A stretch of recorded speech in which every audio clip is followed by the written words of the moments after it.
Away from okay, so I should, to my actually doing it. Yeah.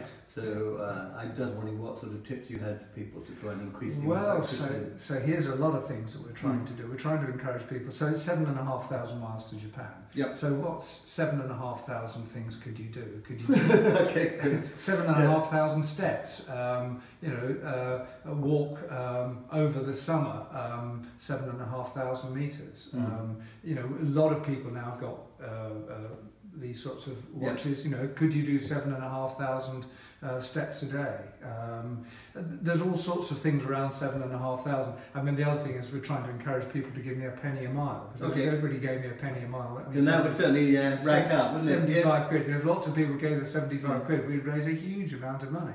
I mean, frankly, if they only did 7.5 minutes of brisk walking, that would probably be better than... Absolutely. Yes. Increments, if you like. Yes. So you're going to do it in bite-sized bits, and I suppose that's one of the things about exercise as well. If you can do it in bite-sized bits, for people that's more manageable. Well, it's a bit like, how do you eat an elephant? You do it in bite-sized, very small chunks. So you plan on eating an elephant on a journey? I probably will eat a huge amount of food. But the other interesting, actually, I'm going to come back to the elephant thing in a minute, because the really interesting thing is people say, well, but how can you cycle, or how could you have walked to the South Pole without eating meat?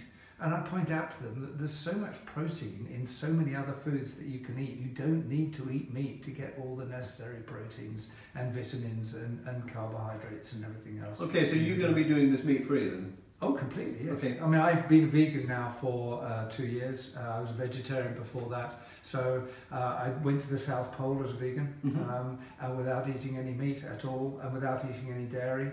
I'm one of the few people that have walked to the South Pole, lived to tell the tale. So coming back to the issue about the elephant. So Russian Ministry of Sport have been unbelievably helpful. The whole Russian thing has been incredibly helpful. What they have is they can't get me a visa for more than 90 days without a change of parliament, which they can't do. I have got, therefore, to cycle from St. Petersburg to Vladivostok in 90 days.